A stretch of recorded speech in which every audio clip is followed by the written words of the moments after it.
Welcome into yet another and the last UNC football scouting report. Today is the quarterbacks. And of course, we know the two players that we'll discuss. That's Jason Staples. I'm Tommy Ashley. It's Johnny T-Shirt and JohnnyT-Shirt.com. As always, Jason Staples has finished 50. How many? 55, 56 players. Let me take a look. I actually don't know. Whatever the ultimate number is, it is a ridiculous amount of work that Staples has put in these, culminating in the quarterbacks, culminating in North Carolina's Heisman Trophy candidate. But Jason, I know you're exhausted. I know it's been a long grind this summer, a lot going on. But let's talk about them, and we're going to lead off here with Connor Harrell. He is the 54. 54 individual player scouting reports. And if you're not on Tar Pit Premium message boards and you are watching this, go join up, watch it, read them, do all of what you got to do, and understand the time. How much time into each scouting report, Jason? Ballpark. It depends because some of them were guys that I'd scouted a good bit prior coming into this year.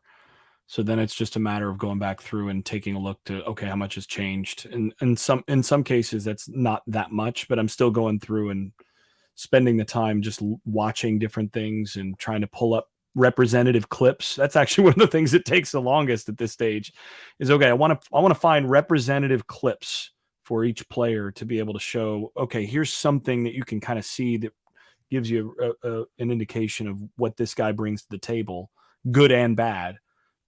And so that in itself ends up being a decent chunk, even for the guys that I'm not spending extra time on looking at them, this year as the first year that I'm doing their full scouting report. So someone like Gavin Blackwell, for example, I'd spend a little more time on because I hadn't done a whole lot on him before. With Drake May, I mean, it took some time. I mean, still going through and taking a look at certain things to confirm what I already kind of knew. And in certain cases, remind myself of certain things and, to double check what I think I know. So it depends, but I'll just say it's non-trivial for each player. It's amazing work, and certainly one of the highlights of Inside Carolina Premium Tar Pit message boards and the premium site as a whole. It is fascinating to read them. It's fascinating to do these shows. So let's get right into it. I said his name earlier. We're going to start with Connor Harrell. He is the de facto backup quarterback to Drake May. Hadn't seen a ton of Connor. Sort of disappeared a little bit last fall. Didn't get a ton of work. Spring got back on the right track, I believe. They believe he's going to be a solid number two. They hope he's a solid number two. Jason, what'd you see from Connor Harrell? Yeah, so like you said, he's a guy that kind of disappeared last year because they had two guys that basically took all the reps. And, he came in, basically I'm evaluating off of two springs because he didn't play last year at all. On the field. And then the other thing is that, as I understand it, he really didn't get a whole lot of reps during the fall. So, you get better. A lot of people think that players get better by playing in games. And there is a certain degree to which that's true. You get to experience things at an intensity, at a speed that you can't quite replicate in practice. You get to deal with pressure in certain ways that you don't in other cases. So that kind of experience does matter a little bit, but where you really tend to get better, where players get better is reps day after day, week after week, doing the same things that they've got to do, understanding that, okay, I see this look, I go here and it's got to be out at this time. And you do it so many times that it just becomes routine and it becomes muscle memory and it becomes something that's a part of you. That's where you get better, is through all those reps. And he came in last spring and he was really, I thought he was much better than I expected coming out of high school. I mean, I wasn't really sure. I thought he was a good player in high school and certainly a guy that was a winner in high school. I mean, he unbelievable record in high school. I don't remember what the exact numbers are on that in terms of his win-loss record in high school, but it was absurd.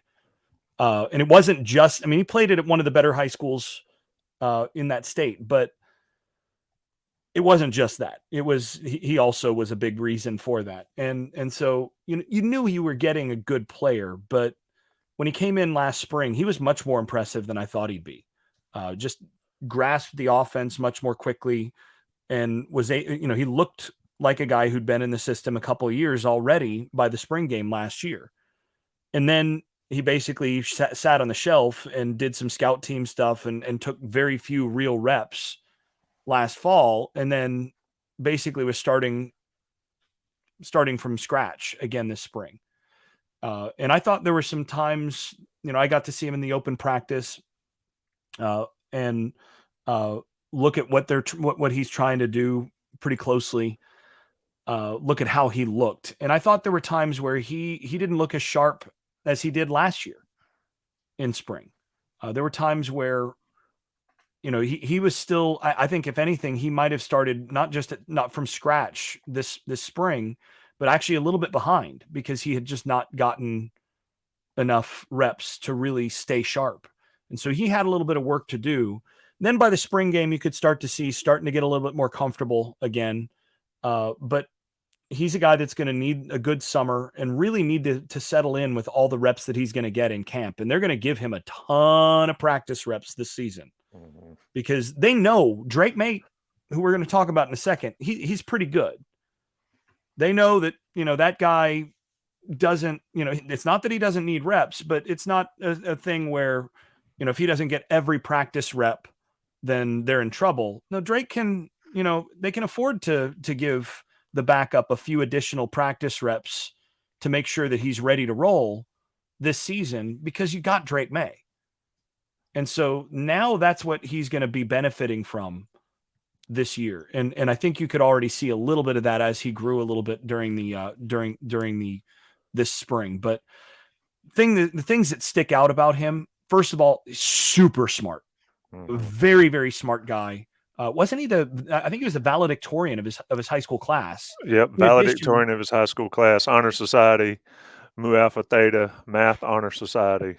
Brilliant kid. Yeah, he's wicked smart, right? I mean, my boy's wicked smart. So, he brings that to the table right away. And there are a lot of guys that are book smart that, can draw it up on the board, that then when you put them on the field, they don't respond as quickly. They don't actually react as quickly. And their being that smart can actually be a negative in certain cases. EJ Manuel is like that a little bit. He was super smart, but processed just a little bit slower than ideal in the pocket. And that ultimately is what cost him at the NFL level. He was a really good college quarterback, but at the NFL level, the speed was not quite there. I think Harrell's a guy that might have both. He seems to me to process pretty well. Issue for him is he's only 6 foot. They list him at 6'1.5". I think he's, that's maybe generous. And I'm not sure how well he sees from the pocket all the time. I think that is a factor for him. And he's still learning at this level with that. But I think he processes pretty quickly and is a guy that is super smart and then has a strong enough arm. Actually, in person, he had a stronger arm than I thought he did when I watched him last spring. And I didn't get to see him in person last spring. And I was impressed by him, but I wasn't as impressed by his arm strength.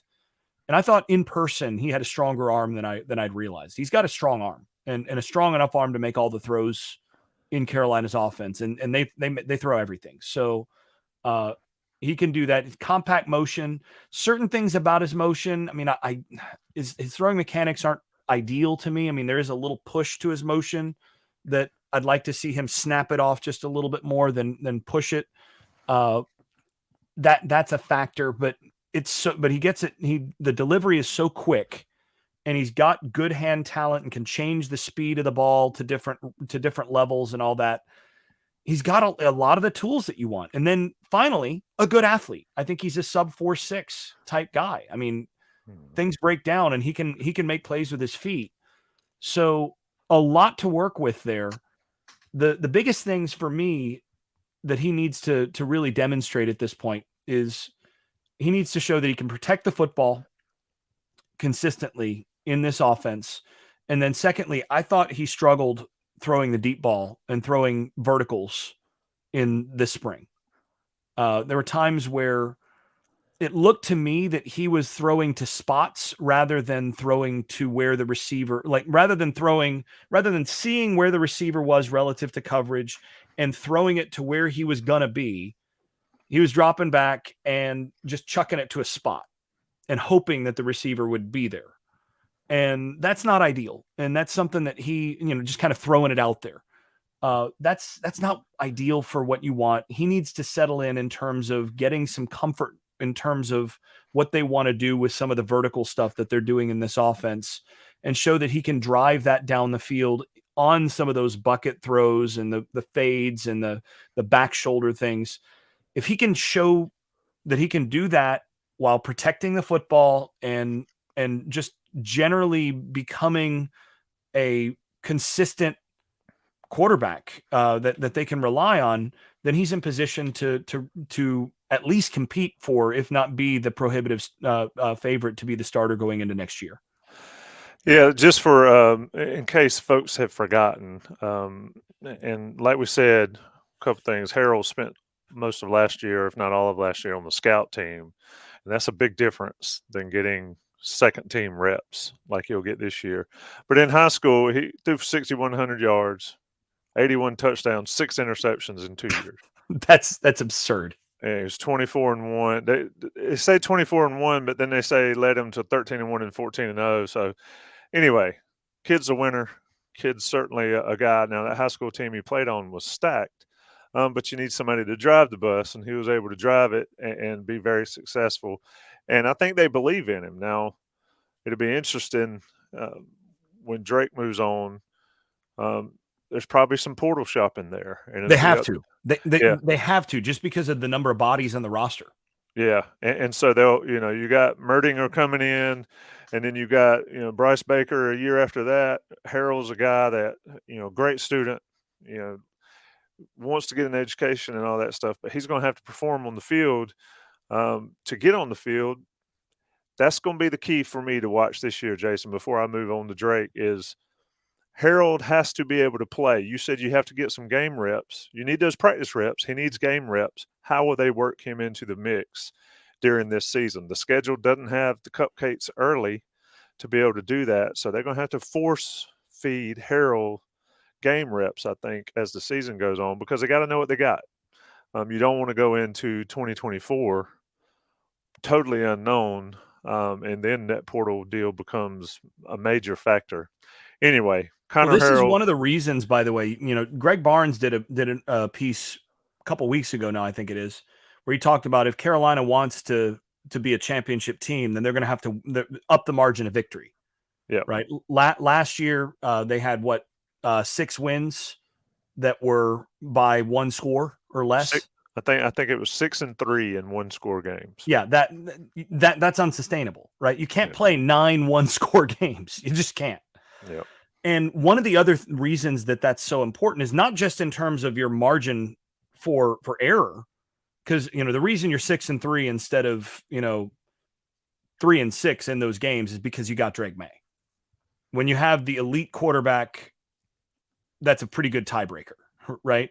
So you're in 1-score games, you're going to, all things being equal, 1-score games, you're going to bet on the team that has the, elite quarterback. But the other place that really matters in terms of upping your margin of victory is when you start winning by 21, 28, 31 points, you get a guy like Connor Harrell a couple of real series where he isn't just coming on to hand the ball off, for one series at the end of the game. He gets to play 2-3 series and actually run the offense. It is imperative that they win a few games this year by enough points that he's able to actually run the offense, and that they're able to actually see what they have with him and give him the opportunity to get into the flow and feel what that's like with the lights on and with the crowd there and against somebody who's, playing, it's not your defense in practice. all of that stuff's going to be really important for Harold this year, and that's one of the other reasons that it's so important that you get some blowouts on your schedule, that you can actually run the score up a little bit so that you can get those guys experience. And this is another reason why teams that win, it ends up being recursive. A team wins by a lot, and then they're able to roll more of their inexperienced guys out there in the fourth quarter, sometimes even earlier, and get them some real experience in those blowouts. And guess what? The next year, those guys are more ready, because then they've made those mistakes in those situations, and then they can correct all that stuff in practice. By the time they get there the next year, they're in better shape, and then they roll up on a bunch of more teams, and they do the same thing with the next crop, and then it becomes a program thing. That's something Carolina absolutely has to do this year when you've got Drake May at quarterback, in order to sort of establish where the program needs to be moving forward. Well, if Drake's playing 99.9% of the reps, 2024 becomes very interesting. Yeah. Now, one other thing that's really should be encouraging is when I was at the open practice, I was one of the last people to leave from the non-football folks on the team. I stayed around. I ended up talking to a couple receivers, talked to Josh Downs, a few other guys, about a variety of different things. And I'm pretty sure, if I don't remember this wrongly, I think Connor Harrell was there longer than me on the field. So I left about a half an hour, maybe 45 minutes after the practice ended, and Connor Harrell was still there throwing, still there working on a couple things he wasn't satisfied with from the practice. And Gavin Blackwell and a couple other guys from the receivers, I think it was Blackwell and Green, if I remember right, those guys were out there running routes for him because he wanted to get some stuff, and he was just not happy about a couple things. Worked on some stuff, working on some mechanic stuff, working on things that he needs to get better at. And that told me a lot when you got a guy that's out there 30, 40 minutes after practice, still throwing, still working on things that he's not satisfied with. That's a good sign for the future. Yeah, that is Connor Harrell, number 15 on your roster and on the field. We'll see how much time he gets behind the next person and the last scouting report that Jason Staples put together, the 54th guy that Jason had a chance to evaluate, Mr. Drake May. Of course, there's no need to go over his accolades and the hype. The hype is real. You will see the hype. You see the hype from game day being in Charlotte. That's partly, if not overwhelmingly, because of Drake May and what he brings to the table. ACC All Access, Drake May, we've seen those highlights. Jason, I saw him, I knew about him in high school, thought he was going to be pretty good. We talked to Drake on one of the players' lounges, the very first players' lounge this summer, and he said he doubted himself a little bit 2 years ago when he wasn't playing. Of course, he was behind Sam Howell. And he said he started thinking, can I do this? And he had a couple welcome to college moments. You've been high on him since he walked on campus. Tell me why that was the case back then. And without tooting your own horn, because you were right, how does he get better, and what does he do this year to be better than maybe even you thought he was, and better than he actually was last year? Yeah. Well, the reason that I was so high on him, there are a couple. One is, if you just watch him throw the football, I've always been someone who I pay very close attention to how the ball comes off a guy's hands. And so when the ball's coming off a guy's hand, you can see certain guys control it from their fingers just better than other guys. And you can see the way that he's able to control the ball off his hand and throw with the right speed for the right throw with great touch to different levels.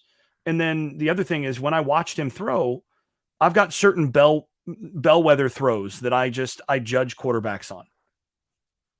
When I see him make that throw, I'm taking notes, like, okay, how good was that throw? That throw matters. There's certain things like, okay, a lot of guys can make that throw, but that throw, how consistently do I see the guy make that throw and that throw perfectly? And that, there are certain things. And he consistently hit the bellwethers right on the money.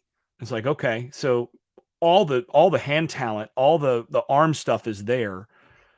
And this, despite the fact that his footwork and all that was a complete and just an utter mess. When I first watched him, I was like, wow, he's making that throw despite the fact that his feet are over here and he's throwing over here and his eyes and mechanics are over here on everything else. But his above the shoulder mechanics and the way the ball comes off the hand, once you get to this level, if it's like that, that's something that's hard to coach. It's hard to improve at this level. And if you've got it like that, that's an awful lot to build on. And then the second thing might be even more important, and this is what I saw last spring, is it's the processing speed. And, this was the thing, you remember going back to, wow, this was back when I think Bryn was starting. I saw some practice footage of Mitch Trubisky and said, it took me about 5 minutes. And they said, I think that guy's going to be a first rounder. And I remember Ben Sherman going, really? Why? It's like, let's back this up. Let's take a look at that route. Look at when he throws this route. And you can see, and then let's go back and let's watch this route. Let's look at when he throws this route. You can see the processing speed. You see how quickly he's assessing things. And some guys have that. And, Mitch was fast enough on that to be a first round prospect early on. Drake was on a whole different level. I felt like Drake was, it was almost like watching Jameis Winston in terms of processing speed when he showed up at Florida State. You watch him his first spring at Florida State and you're like, oh my gosh, wow. Different. He's, it's where, I'm watching the replay and he's throwing the football before I'm actually assessing, before I've fully evaluated what's happening. Like he's seeing it faster than I'm seeing it. And I know what's happening. Like, okay, well, and Drake showed some of that already too. And you pair that with the physical traits. And now you're looking at not just a guy who could be a first round type guy. You're looking at a guy that could be, a multi Super Bowl winner type, franchise quarterback type guy. And that's what Drake May, I think, can be. He's still got a long way to go. That the crazy thing is, as good as he was last year, and David Hale has had a Twitter thread going. He has this every offseason where David Hale goes through and ranks very, preseason, what he thinks the various units of different teams in the ACC, how they stack up. And in the process, he goes through all these advanced stats about teams. And one of the things that kept coming up in this is like, wow, UNC was really bad at X, really bad at X, really bad at Y, really bad at Z. How did they win any games last year? And then it's like, oh, you get to Drake May and it's like, oh, yeah, well. And David Hale's point was for them to have won as many games as they did and to have been as good as they were, despite being subpar in so many of these other areas, how good was Drake May for them to overcome a lot of that? Incredibly good. But the thing is, there's still and this is the crazy thing is there's still so much room for improvement for him. Mm-hmm. And I think he'd tell you that I don't think last year he was even over, say, 70-75% of his potential. I don't think we saw more than, say, 75% of his potential as a college player. Which is scary. Yeah, that's frightening. I mean, you're talking about a guy that put up as good a season as anybody up until the last couple games. Last 3-4 games where teams started to figure him out a little bit on offense a little bit. But, put up a crazy season and then still has a long way to go. That's the thing. And the things that he can really work on. Number one, he's still got room to work in terms of footwork, mechanics, and all of that. Funny thing is that last year in my preseason, my summer scouting report, I'd said here's the quote from it. Basically, I'd have him study and mimic Tom Brady's in-pocket footwork all off season because his footwork's a mess. So I'd want him to do that. Well, the funny thing about that is that Carolina brought Tom Brady's former quarterback coach, Clyde Christensen, in as an analyst that gives May an extensive access to an extensive library of practice footage of Brady. Not just Brady, by the way, but Peyton Manning and Andrew Luck, who also worked with Christensen. He's got a pretty good background in terms of quarterbacks. But he's been working on all of that stuff on precisely the biggest flaw that he had coming in or coming out of last season. And that's something that if he can get that cleaned up, there were times where last year he missed some throws where, he'd hit 9 throws in a row that were just wow throws. And then he'd miss one that was just a complete head scratcher and it'd just be in the dirt. And it's because almost every time it was because of bad footwork and bad, just being out of rhythm, out of sync with his feet. Last year he would tend to bounce in the pocket. He wouldn't keep his cleats in the ground to be ready to throw on time.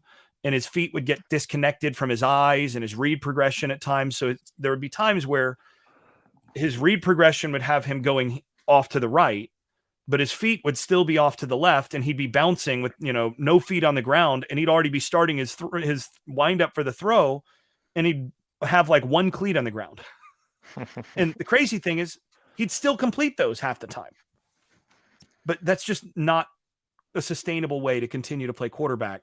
There were just too many, what was that throws for him. And he's too good a thrower and too good with his arm talent, hand talent to make some of those mistakes. So that's the thing that I think more than anything else needed to change. And I think that's the thing that they focused on the most in the spring and what he's continued to work on during the fall. And I think that's going to help him significantly. There were also a few other things. He held onto the ball last year, an average of 2.91 seconds, which was 39th most among those of the 100+ dropbacks last year. So he held onto the ball a long time last year. I'd like to see him, and this is where it gets kind of funky, gets a little bit nitpicky. I'd like to see him get that average of him holding onto the ball from, say, 2.91, which is where he was last year, down to 2.7 or just a little bit under that. And the benefit of that is that takes him under what should be the time to pressure average for the Carolina offensive line. And now he's throwing from a cleaner situation just because he's getting rid of it a little bit quicker. So that's something he can do. One of the reasons he held on to it is he's such a good athlete. And, he's actually a dual threat guy, and he made a lot of plays outside the pocket, outside of structure. And you'd like to see him do that a little bit less often this year, especially since they don't have depth behind him. But yeah, I think those two things stood out last year. And then finally, the third thing is there were times where when teams, and I'll have an article on this down the line before the season on Carolina's offense and what teams did to them last year down the stretch. But when teams rushed 3 and dropped 8, or just rushed, rushed 5. So, your fire zone type thing or your drop 8, he had more trouble against those situations, against those teams figured it out at the end of the year. Teams that rushed 3 or rushed 5 fared better than teams that or defenses that rushed 3 or 5 fared better than defenses that rushed 4 or 6. So there's a little bit of a comfort level in terms of certain coverages and certain looks that he cut up really easily last year. And there were a few things that after the Georgia Tech game, some teams were able to kind of figure out he was not as comfortable with in terms of how quickly he processed it and how the offensive structure was set up. I think a lot of that was Longo's offense not having certain hots built in and all of that for him to be comfortable. But I digress there. But that's something that I think he can he can also benefit from basically figuring out is how to handle when teams decide to mush rush him, which is you get three guys that are just going to stay in their lane and try to compress the pocket and make sure that he's contained so that he can't make plays outside the pocket. So he's going to have to make all throws on time. And if he's going to scramble, they're going to have, say, a spy that's going to be able to chase him. That was the situation where he struggled the most last year, was when teams forced him to stay in the pocket. There's no option to move around much in the pocket. He's got to stay on his spot, and he's just got to make his decisions there. Down the stretch, he struggled a little bit in those situations. And that's the other big thing that he can grow on this year. And that's something that they, again, emphasized in the spring, is in a lot of those situations, and especially in the new offense that they're doing. Basically, what they're saying is, look, your back is right there. Just take it. Mm-hmm. Take the free candy. Yep, take it. They're dropping 8. We're going to have your outlet right there. They're dropping 8. If that's not there and that's not there, understand that you don't actually have the ability to make a play on the run here. Just take the freebie. Live to see another play. Just take the freebie, get it out of your hands, and let's keep moving. That's the other thing that he has to figure out this year. And if he's able to, and the thing is, all of these things are things he can do. He's worked hard on his footwork through the spring and summer. So if that's better, then that's huge. Getting rid of it a little bit more quickly is tied to this other thing. He fixes those two things. Figuring out when defenses are, keeping him contained, and how to just basically find his outlet and live to see another play there. Take the free stuff and do all that and get the ball out of your hands rather than trying to overcreate, which they kind of needed him to do at times last year. Once he's done those two things, he's much closer to the, full potential, the fully weaponized Drake May that Carolina fans ultimately want to see. And if he gets there, look out ACC. I mean, you're talking about just absolutely absurd numbers, just filthy stuff that he could do with the receiving core and tight end core he's got this year.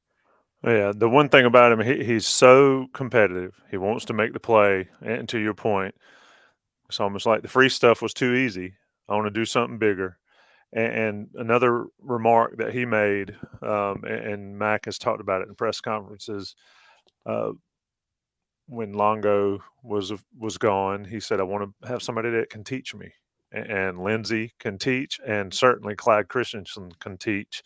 I mean, the kid wants to get better, even though, as you mentioned, the numbers last year, especially through the first 10 games, were just ridiculous. And of course, had him, on the verge of being in New York. He should have been in New York, even with the last couple games. He should have been there. Yeah, and if they would have beaten Georgia Tech and State, he would have been, no matter what, I think. But anyway, what's realistic, Jason? And this, for folks watching this, if you watch and pay attention to these, we're doing over-under podcasts at some point down the road. We're doing one-loss season. Let's get realistic touchdown numbers. Realistic and numbers that are appropriate for what Carolina's trying to do this. Because I don't think you need Drake to go absolutely bananas, especially not running the ball. That's another whole story. But what's a realistic touchdown number? Where are we going to set that over-under for that podcast in a couple of weeks? We talking about passing or total? Let's go passing. We had 37 last year. And that was on a team that couldn't run the football inside the 10-yard line all that well. I would probably put that over-under number at like 32. Straight passing. Yep. And, that last year was 37, and they played in the ACC title game. So, you've got that extra game in there, which they may get it again this year. But if you're just handicapping, you can't count on that game. So 32, I think, is a comfortable number for an over-under. And I would probably go with the over on that, just to telegraph where I'm at. I think with the receivers he's got, with what they're doing offensively, I think there's a real chance that he could do that. Now, he had 44 total last year because he had 4 rushing touchdowns as well. Yeah, he actually had He had 7. I'm sorry, 7 rushing touchdowns. He had 44 total, 37 passing, 7 rushing. They've got him for 38 on the official site. I thought he had 37 too, but they've got him 38 passing. Either way, it's a lot. Yeah, maybe that's weird. So I'm looking at mine. I'm looking at the numbers I got from Pro Football Focus on this. So, Yeah. but maybe it's 38. So in any case, I think comparable numbers to those from last year. Maybe a couple fewer rushing touchdowns. I think 7 was an awful lot last year. Maybe he's looking at 4 or 5 rushing touchdowns this year. But I think somewhere in the vicinity of passing touchdowns would be good. The thing that I think is maybe more interesting to look at for me is I want to look at, does that interception number, which was 7 last year, does that come down? Because it might. Ideally, if he has, let's say, 32 touchdowns, or let's say he goes 34 touchdowns instead of 37 or 38, whatever the right number is from last year, and then 2 interceptions instead of 7, that's a better year. Mm-hmm. Even though he had fewer, a handful, 3 or 4 fewer touchdowns, those interceptions, that matters. And I think this year, he had a 109.7 NFL passer rating last year. I think this year he could get into the 115 range or maybe above. And I think it's more about him maximizing efficiency than the raw touchdown numbers that I think is going to be most interesting this year. Yeah, I mean, if you look at those last 4 games, he had 4 of the interceptions. He had 1 against Tech, 1 against State, and 2 against Clemson. And then he was only 18 of 35 against Oregon for 206, but 3 touchdowns. Remember this game? 34 of 44, 388 and 5 against Pittsburgh with 61 yards rushing. I mean, silly. He is elite, to say the least. The other number that needs to come down, and this is on him as much as it is on the offensive line, he was sacked 43 times last year. Yeah, which is too many. And I would venture to say that at least half of those were on him. Yeah, it's going to be interesting to see how the offense changes with Lindsey and that. But those sack numbers also go to your 2.91 seconds of release of getting rid of the ball. So yep. And if he gets that to 2.7 on average, I mean that 0.2 of a second may seem like it's nothing, but that's a difference of maybe 10 sacks right there. Yeah. And if he's able to improve a little bit on some of those, using the pocket, understanding when it's okay, when he's got space to escape and when he doesn't, some of those other things, you'd like to see that sack number come down by more than half. I mean, you'd like to see that in the teens, let alone, at minimum, you'd like to see it in the low 20s, but you'd really like to see it in the teens. And some of that is just him learning. You watch Tom Brady or you watch Peyton Manning, those guys almost never got sacked. And it wasn't because their offensive lines were always dominant. It's just they fully understood where all their options were.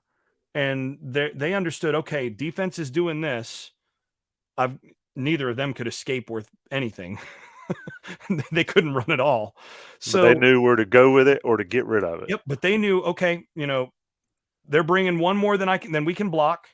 Here's my one outlet. They covered that, throwing it over his head, live to see another play. And you don't get sacked. And he's got to embrace that to get to that next level, to where you're not costing your team by taking 20 more sacks than you should have. Yep. It's going to be fascinating to watch. Just the improvement. The numbers may be less, and less what we've talked about here, and we'll talk about that later leading up to the season. The numbers may be lower, but the efficiency goes up. The team's better things happen. Win, and then you're in New York, and then you see what happens for North Carolina and for Drake May. Jason Staples, man, I look, other people have thanked you. Other people have lauded. Somebody on the message board shouted out, said, "Man, I really love, Tommy, what you and Jason do on these." I said, "It is all Jason. I'm just keeping it in the white lines." Not true, but it is all you, appreciate it. man. It is 100% all you. Great work. Looking forward to. We'll have a couple of superlative articles that'll be out there, and then we've got over under podcast. We've got season predictions. Whew, that's going to be It's a big around the one. corner. We've got a bunch of stuff. Carolina and South Carolina with game day in attendance in Charlotte on Labor Day weekend. Johnny T-shirt, JohnnyT-shirt.com. Do me a favor, folks. Rate, review, subscribe, like this YouTube video. Do all those good things. It helps us out. And shout out Jason on the message boards and thank him for all the hard work he's done in this off season. There is no off season, but maybe over the next week or so, Jason can get some time away. Appreciate it, brother. Thank you, Tommy. It's been a pleasure. As always.